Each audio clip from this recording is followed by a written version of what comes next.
Imposter syndrome is something that I think, a lot of CEOs and entrepreneurs suffer from, isn't it? You always compare yourself to others and know, am I the right person to lead this business or do this job? And that's a good thing. I think that's, as long as it doesn't chew you up, that's quite healthy.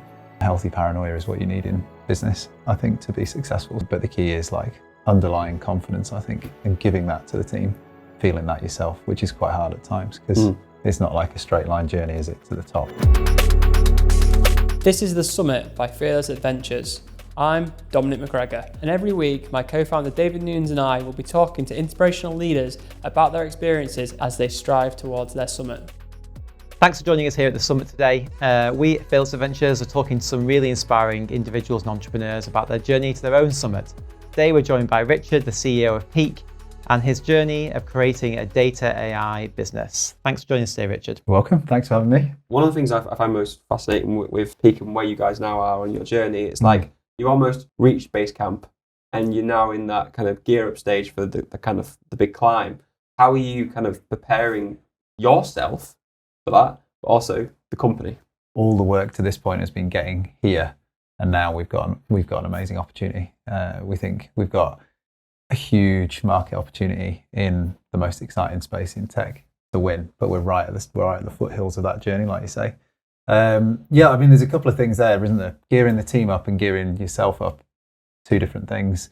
We're kind of united by the fact that none of us have done it. So I've never done it. The team haven't done it.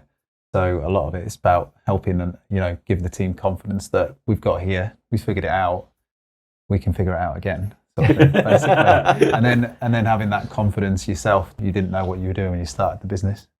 So if you feel like that still, that's okay. You can still figure it out. So I think that's pretty much it. And the imposter syndrome is something that I think, a lot of CEOs and entrepreneurs suffer from, isn't it? You always compare yourself to others and know, am I the right person to lead this business or do this job? And that's a good thing. I think that's, as long as it doesn't chew you up, that's quite healthy. Healthy paranoia is what you need in business, I think, to be successful. But the key is underlying confidence, I think, and giving that to the team and feeling that yourself, which is quite hard at times because it's not like a straight line journey, is it, to the top? No. Have you ever found yourself faking that confidence a little bit? Well, that's an interesting one, because one of our key values is openness and sort of transparent. We're a very transparent company at Peak, so we don't bluster or bluff or anything like that. So I would say no, wouldn't necessarily fake it. I would say to the team if I didn't think I knew how we were going to do something, but I would also say I think we can figure it out. But I do think you have to pick and choose your moments with that sort of openness. When the company gets bigger, the team are looking to a leader to lead, right? And leadership situational. Sometimes complete transparency and openness is important, like when COVID hit. But I think if you were totally open and transparent with all your thoughts as a CEO to a company as big as Peak is now, that would probably be counterproductive. So keeping a level of what's right to share, what doesn't need to be shared, what only needs shared with, say, exec team, that's the skill of the job, I think. So, I would never say something. I would never be inauthentic or say something I didn't feel. But at the same time, I don't think it's necessarily appropriate always to share absolutely everything with the team for that reason. You've got to give them a stable operating environment just to be great at what they do, which involves the right level of information, I would say. So. We speak to a lot of entrepreneurs that come on our podcast, and they talk about founder fatigue and 5, 6, 7 years into a mission, and you're really trying to grow. And as we said before, it's tough, but it's a roller coaster of a ride. Yeah, feels like you're now at a place where you're starting this next chapter of growth. Yep. A lot of people kind of bow out at that point. They go, okay, I've built this amazing, foundation, and they sell the company. They move on, and they need that ability to kind of do the next thing. You're in now for the next ride.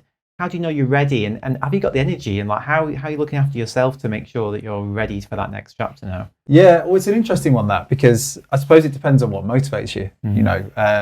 For me, I'm just curious about business and how business works. I did a business degree at university, and then I've done a variety of jobs that have always been commercial and business growth orientated, through different tech companies, investment banking, before setting up Peak. So I'm more interested in building the best.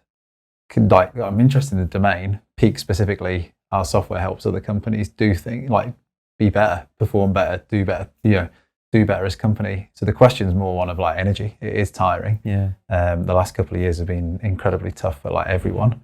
I think growing a business in that time's pretty draining too. So it's a question of if you got the energy to keep going and what motivates. And for me, like I love what we do, and I love helping our customers with our software. That's the primary motivator, and I love building the company. If that ever wasn't the case, then then it wouldn't be the right thing to carry on doing. And I'm pretty competitive. That's the other thing. Like when you hit your growth milestones or your sort of goals, you often, like I do anyway, look to the next ones and think, well, would be next? that, like let's do that one then. And that's sort of just the sort of the element of being like hitting those goals year on year is quite motivating to me. So I don't lose that energy. So what's it like building, this tech business in Manchester? Talk us through, it's been fun, because I think part of the motivator from the start was we knew what we wanted to do, and we knew the sort of business we wanted to be. We defined our culture early on. The space we were in is one, in sort of data and AI is going to be one that, like, if we're successful, you can build a software supergiant in this space. You can build like a Salesforce of AI. So most of those companies are going to come from the US, and a lot of British businesses get to like a critical point and then we'll sell to the bigger US counterpart. And we just thought, we didn't start it to make money. We started Peak for other reasons. So like, why can't we build a business that wins this space from Manchester? And actually, interesting, there's 3 co-founders, Dave, myself, Atul, and Atul's from Jaipur. So we kind of feel like we're co-founded between Manchester and Jaipur, which are 2 like northwest sort of challenger locations. So we've got this sort of challenger mentality in our DNA, which is like, why can't you? But I think when we started, there weren't as many businesses up here getting funding, venture backing, and so on and so forth.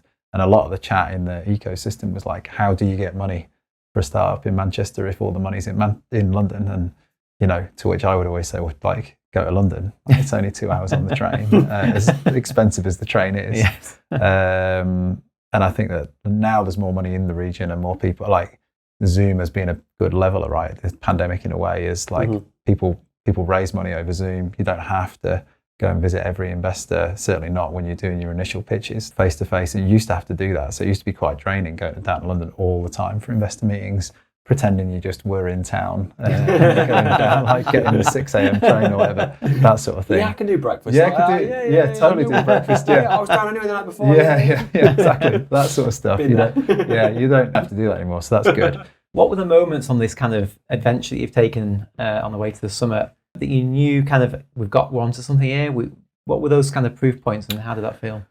There's been a few over the years, obviously. When we started out, our idea was more straightforward. It was like companies are using data to perform better, but not many companies. And it seems so obvious. Why is that? Like, so we were kind of exploring that like problem space and then looking for a product that could help us, like that could be like build a scalable sort of SaaS business, essentially, like we are now. But the 3 of us just like jumped in and started doing consultancy work for, like we were working at Morrison's at the time, AstraZeneca, The Economist. We were doing some quite interesting, like big global like data and analytics projects, and that led Atul and I to have this product idea. I think that was moment number 1. We really thought, right, this product would solve a lot of these issues that we're seeing in like bigger companies. So if we can build that product, that could be a thing. But obviously you don't know. That's like, we're into seed funding stage. So that was like sort of idea generation. And then getting the seed funding in allowed us to like build a first version of this platform, get it in the hands of as many. I noticed you've got the lean startup over there, do you? I spotted that. We read that, and that advocates quite heavily for like getting like a diverse set of like pilot customers almost like early on, and making them varied and learning from them and like iterate, almost like writing a business model canvas down and like knocking off all the hypotheses. So we did that, and I think the biggest learning, the first big validation was, we thought, right, what could you use a platform like this for? You could use it for like traditional data processing, you could use it for analytics, you could use it for, and one of our like far-fetched ideas was you could use it for machine learning, and you could like start to help companies automate complicated decision making and use AI really for that. So we got one of our pilot customers in that space, and they were the ones who were the happiest, most successful, like getting the most value out of it. So then we tried to get more of those. And as we did that, we were finding that the sort of less traditional, or some more traditional sort of analytics, business intelligence use cases were less successful and less exciting to people than the AI and machine learning use cases that they were running on the platform. Did the AI ones have to do less work? Yes and no. So yes, like to actually implement sometimes, like some of those applications were automating decision making and outputs in a way that like doesn't then require this sort of interpretation of data and reporting and dashboards and stuff, which I think is like a bit of the elephant in the room of analytics. Like lots of companies don't use analytics because it depends on the person reading the data, even being there to log into the dashboard to do it or whatever. So if you can find those things that where like analytical systems like AI platforms can help automate some of those decision-making flows and like outputs for people, that helps a lot of business teams do stuff that they're not naturally inclined to do. So they're using the outputs to do great stuff rather than generating the outputs, like generating the idea off the back of the data.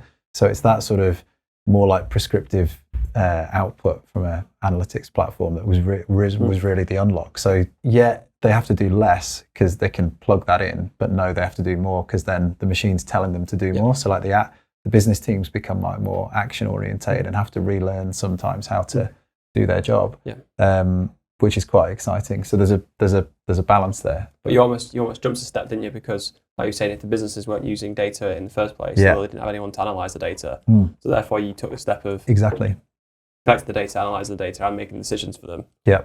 So they just then went ahead. Exactly. I think they have to do anything. That's what I mean. That's what I mean. That was the great part. Yeah. Well, I think it's a really interesting thought because, and you look at it, why don't companies use data more to perform better? And it is simply like there's the huge variable in that is the people and how data literate you are.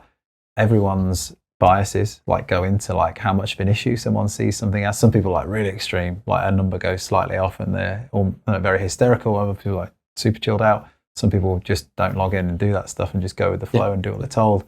But if you can build systems that are like sort of giving prescriptive outputs and then it helps those business teams just perform better, then that gets a lot of positive sentiment around a data and AI project. And I think that was the big unlock. So originally we were peak BI. That was when we started. Like, that was our old domain. That was the company name and everything. And then I think that big, like probably the biggest standout, because that was the original question, right? Like that moment of like, we should be an AI company because that's the thing that's moving the needle. And that was the biggest validation. And then actually from that point onwards, it's been fairly sort of exponential growth for us. That's the first kind of like moment. What 20 people, you've got nothing to lose. Yeah. Suddenly they start getting things to lose, I guess. On that kind of climb up, is there another moment when you think, yes, we validated that? The other hypothesis we had was that folks would pay a subscription for it, like, which sounds daft, obviously, because we're used to like being in tech. You're used to SaaS subscriptions and stuff but still, like most of our customers weren't at that point in time because that's sort of 5-6 years ago, like consumption-based software and then consumption-based software for something that you've never done before.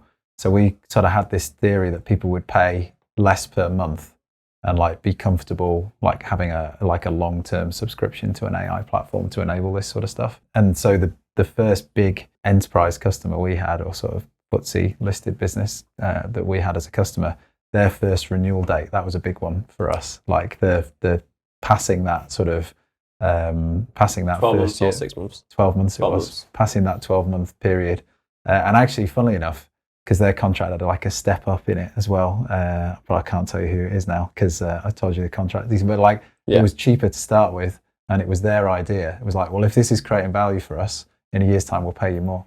And I was like, that's quite good logic actually. I wouldn't have thought that. Okay, we'll do that. So not only did we have to prove that the software would work, they then had to like pay twice as much for it. And then I suppose there's been times along the way. You often think, don't you, as like in terms of funding rounds. I think as as CEO founder in a venture-backed business, the funding rounds are like validation of everything you've done to date to create something that's worth more than the last time you went and raised money. And then like also the future vision is something that people buy into.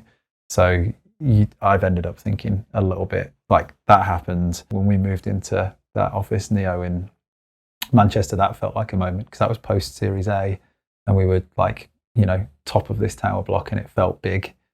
walking in that first day, and then and then it's probably just like funding rounds and the pandemic. Like, that's pretty much it. But yeah, so.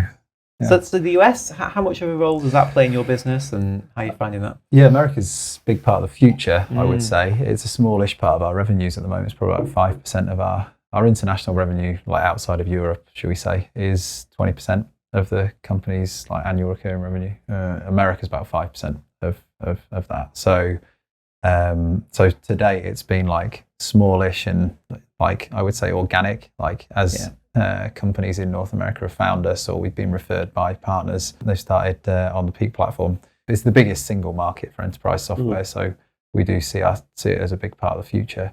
And then we're growing quite fast in India as well. So like we're going east and west in that at the same regard. time. So yeah, which is probably going back to the whole having energy. Yeah, I wouldn't advise it. I wouldn't advise it for everyone, but because we see ourselves as an Indian company as well, it's given us that ability to do that. Like Atul's there, he's running that part of the business. Well, he's like the sort of MD of that side of things, and we've got sales and. Are you still doing the data singence piece from Manchester for India, or are you going to put those out? No, we've got a data science team in. So we've got 3 offices in India now, actually. So we've got Jaipur is still our main engineering hub, Pune, which has become a sort of data science and customer success hub, and then a sales office in Mumbai. So last year when I was Supergiant, like India was the number one place I wanted to move to. Yeah, Mumbai is like crazy. I'd love to just part of my life spend out there. What advice would you give founders who wanted to get into India? Because it feels to me like a real, challenging market. We're lucky, right? Atul, as a co-founder, has unlocked a lot of that for us. But I think if we didn't have that, you'd have to be sort of working through the sort of DIT and the international trade. Isn't it crazy how like one person, can unlock that? Can unlock it, and totally. It's it comes back to like we speak to founders quite a lot of times around. I have no idea how people do it as a single founder. Yeah, I have no idea. That's one of my biggest pieces of advice when I meet single founders is like find a co-founder. Drill into that quite a lot actually, and check. I think there are some people who are strong as single founders. I met a guy recently actually who one of our investors has just invested in, and really strong, bit younger than me, and like quite knackered looking. And actually knackered, but like no co-founders, and I just think that having, it's not even because as a CEO you're always going to be under the cosh. I think like you could think about anything. It's really, you need to compartmentalize and manage that well. But like with co-founders, you can offload stuff, specific tasks, but also just cognitive load, chatting, whatever it is. I couldn't have done it on my own. We've all had co-founders, haven't we? It's been a massive part of our success, I think. And from one thing we speak to, and when we look for investments, and it's just like it's so I can't comprehend. Yeah, doing it alone. Yeah. But it depends on your personality as well. Like I wouldn't find it as fun. Like it's not a personal pursuit. It's like a team thing. Yeah. But but it's going back to it. One hire, one co-founder, one decision. With Atul. Yeah. There's unlocked an entire market for you. Yeah. And that's the decision made day one. You guys came together day one, and so it goes to show the journey from businesses starts at day zero. It doesn't start at when you're 20 people. Those decisions. Fundamentally, you guys had such a competitive advantage to unlock an entire global business. By making. I think people, so. I think that's another thing that plays into like advice I normally give, which is to try and write that vision down. Like and people say it like, where do you see the business in 3 years? Where do you see it in 5 years? But people often like keep that in their heads. They don't really write down what they really want to do. And I think sometimes if you can force yourself to be bold enough to write it down and talk about it, you make different decisions earlier, which unlock things in ways that like they don't become subconscious decisions that just open stuff up like that. They become like conscious decisions that you're in control of, which I think makes it much easier as well, because then essentially going to America, which is your biggest market, is your third market. You've had kind of the geographical experience of managing remote teams. You've had the structural challenges of probably thinking what you need to hire when and where, and that experience then, because a lot of people we did US as our second market, we had to learn to make those mistakes in the US, right, which is a lot more expensive. And New York as well, right? New York, which is a lot more expensive. And if just some of the basic decisions about going into a new market are unified. You know, you can make similar decisions once you've kind of understood how the team can be structured, what services you need where and when. And like, we had to make all those mistakes in the US. Like, it was very expensive. Yeah. So, yeah, smart. So how do you and your co-founders take time and space to think creatively about the future and think about strategy? I don't know if you guys found this, but it sort of ebbs and flows for me. Like, depends on how well the business is. Like, if the business is trading well, you're hitting all your numbers. You can breathe a bit. You start to think about like, oh yeah, so carry that line on, and in 2 years' time, and you start to imagine that sort of stuff. And as soon as you have a wobble like customer churn or something like that, you're straight into the sort of operational. I find it really difficult to context switch between sort of strategic and operational. And early on, I was quite good at that. You know, could do a morning on like in one way and an afternoon in another. But these days, it feels so like it's either an operational day or a strategic day almost. And understanding for me anyway, I think a lot of the strategic stuff, the bigger we've got, is driven by me, not the actual what are we going to do or how are we going to do it, but triggering those conversations. If I don't get the team to sit down and say, right, this is a strategy day, like put the phones and the laptops away and we're going to meet offsite, like you don't do it because there's so much, the operation's so big, you can easily just dip into Slack, check your inbox, go where your comfort zone is. So you have to really force yourself to do it. Like the bigger you get, I think. And then it's just what does the typical day in the life of a founder or a CEO look like? Really, a lot of it has to be operational. If you don't do the basics right, the strategy is you know. 100% agree, and I think the openness you've got is very clear to see. And obviously, you are peak and peak as you, as well as the other founders. Yeah. At one point, that's not going to be true. True. How do you see that as a founder differentiating yourself in the long term? Because you've got a whole life ahead of you as well. How have you found managing yourself personally in your future and who you are and what you stand for versus peak and everything you put into that? That's a great question. And I think the bigger we've got, the more I've started to think about that. I think I read somewhere recently that as a founder, you've got there's sort of three things that come with being a founder. Like you've got a role, a job. Founder title is an honorary one. And it also usually comes with a sort of shareholding too. So you're a shareholder, you've got an honorary title and you've got a job.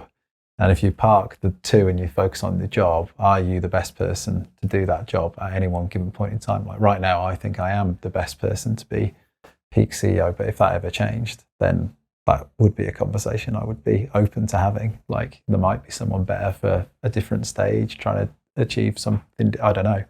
Your own identity is very intertwined with the company you founded and the company you lead. So I've started doing a few other things like to occupy my mind. Not that my mind needs occupied, but like just thinking about what would I do in 10, 15 years time if it wasn't this. So working with some of our investors, like mentoring other CEOs that they're investing in, helping out on DD, giving back a little bit, and then sort of keeping the network open for if there was a time when I thought, right, okay, I don't know, could be burnt out, could not want to do it anymore, I don't know.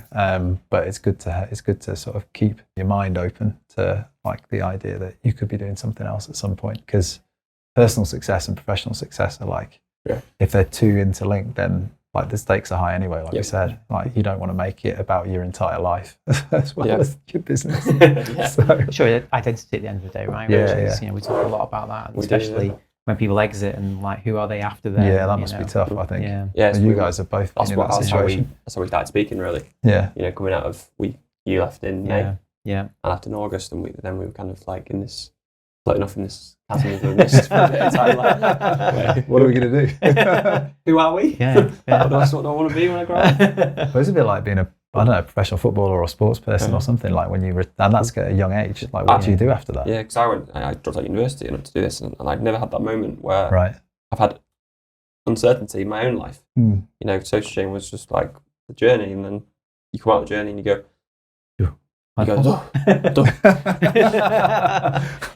what next? Who am I? Honestly. So I wish I had more foresight and forward planning than you seem to have. Yeah, very inspiring. Do you see professional and personal summits completely different now?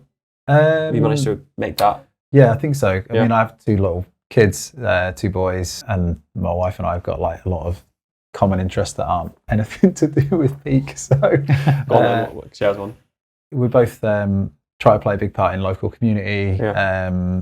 Believe a lot in sort of social issues, social justice, social equality, and then also like environmental sort of impact. And there's plenty that we could do at some point. Thanks, Richard. Really enjoyed that chat. I think it was definitely up there with one of our best discussions, and we wish you the best on kind of the next chapter. And I guarantee we'll both be watching and admiring and cheering on from the side, because we know what it takes, and we wish you guys all the best of success. So thank you for listening, and if you get the opportunity, please like, share and subscribe to the podcast, and tune in for more great discussions with other adventurers.